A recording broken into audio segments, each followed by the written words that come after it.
15 شعبان کو جو شب برات پہ روزہ رکھتے ہیں جائز کیا رکھنا چاہیے؟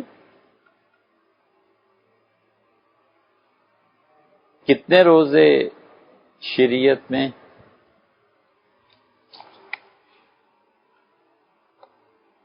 ہاں، شوال کے 6 روزے۔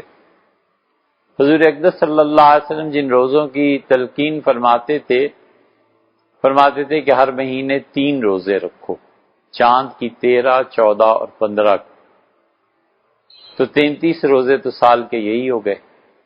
کبھی فرماتے تھے کہ ہفتے میں 2 روزے رکھا کرو، پیر اور جمعرات، تو 8 روزے یہ ہو گئے ہر مہینے کے، 11 مہینوں میں آپ دیکھ لیں کتنے ہوتے ہیں۔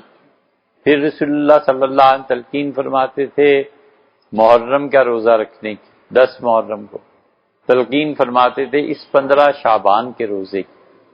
امت نے جن راتوں کو عبادت کے لیے پاکیزہ مانا ہے اور جن کے روزے کا کہا ہے، اس میں 15 شعبان شامل ہے۔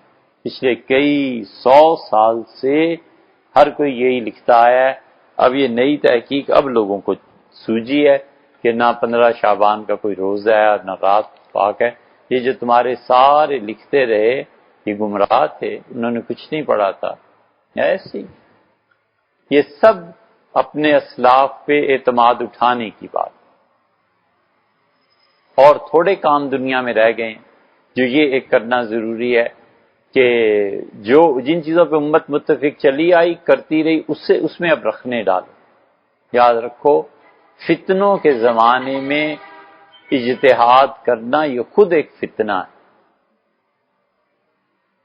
شکر کرو کوئی نماز پڑھ لے، کوئی روزہ رکھ لے۔ اچھا، ایک نمبر کے لیے مانا کہ شعبان کی 15 کا روزہ کچھ بھی نہیں ہے، اس کی عبادت بھی کچھ نہیں۔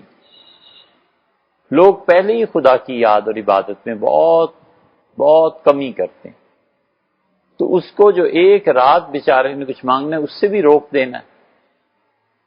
حنفی فقہا کا پکا اصول ہے کہ وہ کہتے ہیں نفل کی جماعت نہیں ہو سکتی، یہ حنفیوں کا پکا اصول ہے۔ جہاں جہاں رسول اللہ صلی اللہ علیہ وسلم نے فرض نمازوں کے علاوہ جماعت کرائی ہے، حنفی فقہا اس کی تعویل کرتے ہیں، وہ کہتے ہیں بس ادھر ہی بند رکھو۔ تراویح کی جماعت حضور صلی اللہ علیہ وسلم کرائی ہے، بس تراویح سے یہ مراد نہیں ہے کہ سنت موقدہ کی جماعت ہو سکے۔ حنفی فقہا کا پکا اصول ہے کہ جو رسول اللہ صلی اللہ علیہ وسلم نے چاند وغیرہ وغیرہ گرہن کی نمازیں، وہ کہتے ہیں بس اس تک محدود رہو، نفل کی نماز نہیں ہو۔ اس کے باوجود آخری اب جو فقہا ہیں 1.5-2 صدیوں سے، وہ کہتے ہیں کہ اگر کوئی نفل کی جماعت کراتا ہے کرانا،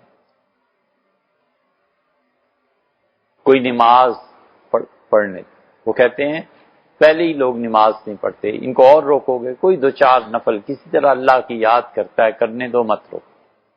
ہاں یہ ہے کہ اسے سنت سمجھ کے نہ کرے۔ تو 15 شعبان کو یہ آج سے نہیں، پچھلے 1000 سال سے زیادہ، 1000 سال سے بھی زیادہ پچھلے حضرات لکھتے رہے ہیں۔ اب کیسے کہہ دیں کہ سب گمراہ تھے؟ بالکل نہیں ہوتا۔ 15 شعبان کا روزہ جائز کیا رکھنا چاہیے؟ معراج میں نہ کبھی روزہ رکھا ہے، نہ اس